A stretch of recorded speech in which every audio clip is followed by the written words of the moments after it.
all things sanding. So we get questions all the time about sanding. What grits to use, what sanders to use, what sanders not to use, how to actually use these sanders, because some of them, they take a little kind of working with and kind of get a feel for them. Today, we're going to dive deep into what sanders we use, how we use them, what we recommend, what we don't recommend. Let's get started. Quick note, today's video is about sanding signs. We make carved signs. That's what we're talking about today. Not really fine furniture and getting down to 1,000, 2,000 grit on fine furniture. All right, let's go. So I'm going to break this up into two different sections. The first sand and the second sand. So for the first sand, what we're doing is we're taking off the majority of the black or color that you've put on your carved sign. That is the most important part, in my opinion, just because if you do it wrong, it's really going to be a problem for you. So we've got several different sanders here. We've got a couple belt sanders and we've got a disc sander. So for years, for decades actually, I used nothing but belt sanders for this operation, and actually for my finish sand as well. This is a little skill sander and I've bought probably a dozen of these over the years. I'm not using this right now specifically because I've changed over to something else, but these little belt sanders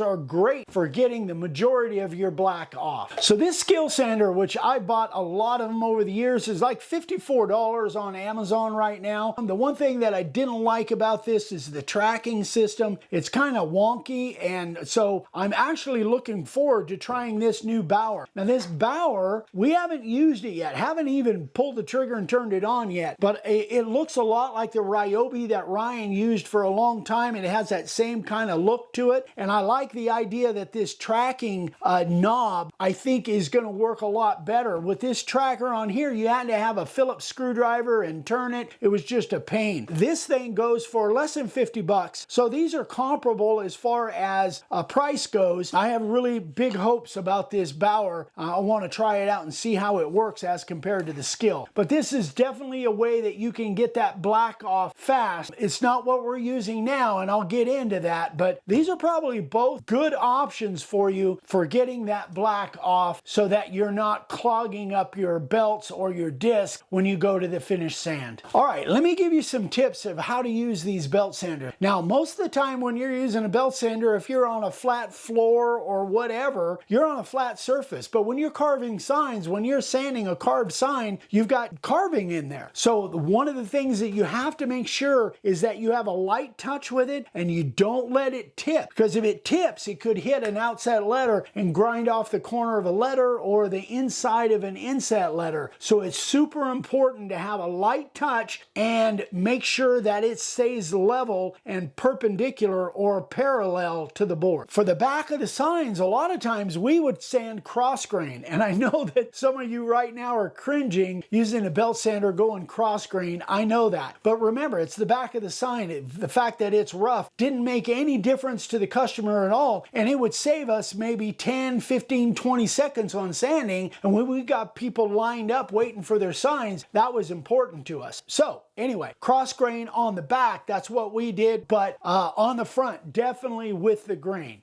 So let me tell you what I'm using now, and a lot of you already know this. This is a disc sander from DeWalt. It's the only one that I really know of. It's not a random orbital sander, it's a disc sander. And this is about $100. And I got this thing and set it aside because when I first tried to use it, I was trying to use it like a random orbital, and it was really problematic. So I set it aside, picked it up about a month later and started messing with it and learned how to use it. So there's certain techniques on how to use this. I find that it really is, even though it's twice the price of the belt sanders, it gives a much smoother finish, and it is like lightning fast when you've got a lot of sanding to do. And again, a lot of what I do has to do with speed, especially if I'm carving out on site. This is faster and it gives a much better finish than the belt sanders. All right, so let me give you some tips on how to use this disc sander. Again, you have to have a very very light touch, not unlike the belt sanders having a light touch, because it takes material off like really fast. What I learned is that I started using the edges, so whether it's one edge or the other, rather than laying it flat like you would with a random orbital. That is a huge mistake with this, especially when you're starting out. Now I'm getting to where I can lay it flat on there because I've developed a touch for it. But when you first start using it, you have to make sure that you're just using the edges and you're keeping a little bit of an angle on there. It takes a little while to get used to, but once you do, man, this thing is by far the best sander I've ever used. I'd put this up for what we do against any sander anywhere. This thing is awesome. I love it. Another great thing about this disc sander is there's no tracking. You take the disc off, you slap another one on, and you don't have that tracking issue that I always had with the belt sanders. That's a big plus for me because the tracking just became a pain. So this thing is really user friendly when it comes to that. And I think these discs are actually a little bit less expensive than belts, and they last a long time if you get good ones. Now here's the thing, guys, when you're taking that black off, you want to use something that's got a fairly rough grit to it, because if you use a fine grit, it's going to load up, it's going to stick, it's just going to be a mess. If I'm using hardwood, I definitely will be using a 60 grit. If you're using pine or redwood or cedar, a softer grain, then you might be able to get by with 80 grit. It just kind of depends on how much black you've sprayed on there. If you're using pine and you've pre-coated it with clear or sanding sealer, remember you got to sand that off as well. So then you might be using a heavy grit like a 60 for that, even if you're using pine. Check your belt or your disc on a regular basis to see if it's loading up. If it's loading up really fast, then chances are you're too fine a grit. Drop down to a 60, and I've even used on the belt sanders like a 40 grit. So the main thing is that you can get that black off there without it loading up your belt and be able to move on to your finished sand. One other quick note, this thing has been used over and over, but this is a sanding belt cleaner. This will clean the discs and it will clean the sanding belts. This thing will save you hundreds, if not thousands of dollars. This thing is invaluable when it comes to sanding, especially on the first sand when you're sanding off all that black. This thing will save you tons of money.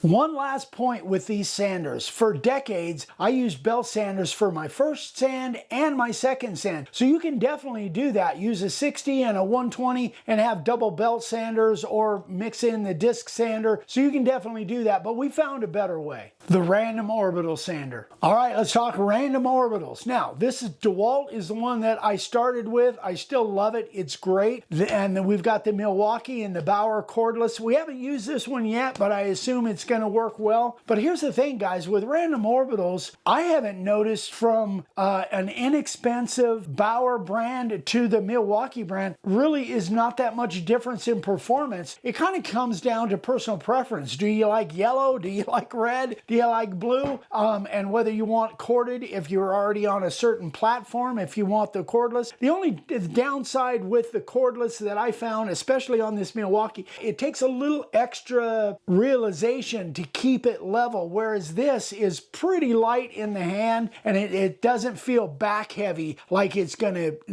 dip on us. So that's the only downside. But then, they've got the cordless thing. So these all basically give the same performance. We haven't noticed a big difference from one to the next when it comes to random orbital. All right, we're going to talk about technique. So there's a couple things to remember. Again, nothing different. Keep that thing level as you can. And number two, you want to definitely line the holes up. And there's a couple reasons for that. Number one, dust collection, because if those holes are lined up, it'll pull that sawdust away from the board more. But even more important in my mind is lining the disc up to the pad. Because if you have too much disc hanging over the edge, what's going to happen is the edge of that disc could catch an outset letter or catch the inside of an inset letter. And then all of a sudden you've got grooves where you don't want grooves. moves and you've chipped off a little bit of your outset letter, and you don't want that, trust me. Another tip about the random orbital that we learned a little while ago is that you got to let the sander do its job. Don't put a bunch of pressure on it, and don't move it too fast. In fact, I learned this from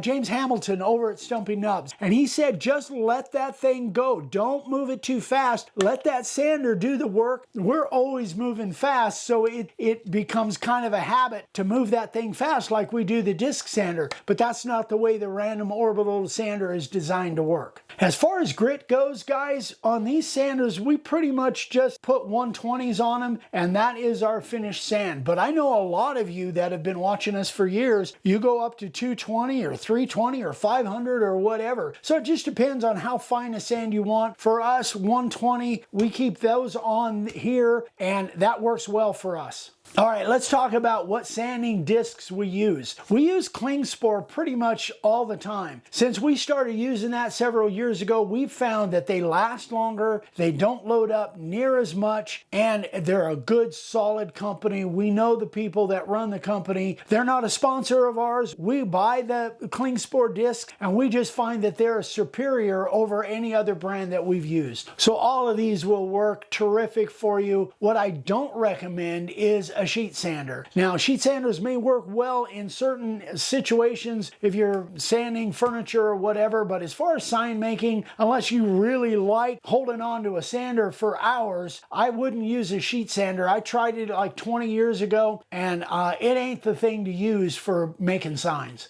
All right, one final point, guys. I get questions all the time, or I get comments all the time. My sanding discs are loading up. I can't figure out why that is. Generally speaking, you're using too fine a grit for your first sand. You've got to use a rough grit for that first sand. Otherwise, I don't care what you're doing, you're going to load up. That's for sure. Another aspect could be that you're overspraying your black. If you're putting too much black on, then you're going to have more of a tendency to load up. That's where the belt cleaner really will come into play. So if you're having load up issues on your sanding discs, it's either the grit or you're spraying too heavy. Well, I hope this was helpful for you guys. We tried to throw as much information in here as we could, from what we used to do to what we do now. If you guys have questions that I didn't answer on this video, feel free to shoot us an email, eric@makeawoodsign.com or ryan@makeawoodsign.com. Don't forget to check out the website, makeawoodsign.com, for all your sign carving supplies needs. Thanks, guys. We love you. We'll see you on the next one. Bye-bye.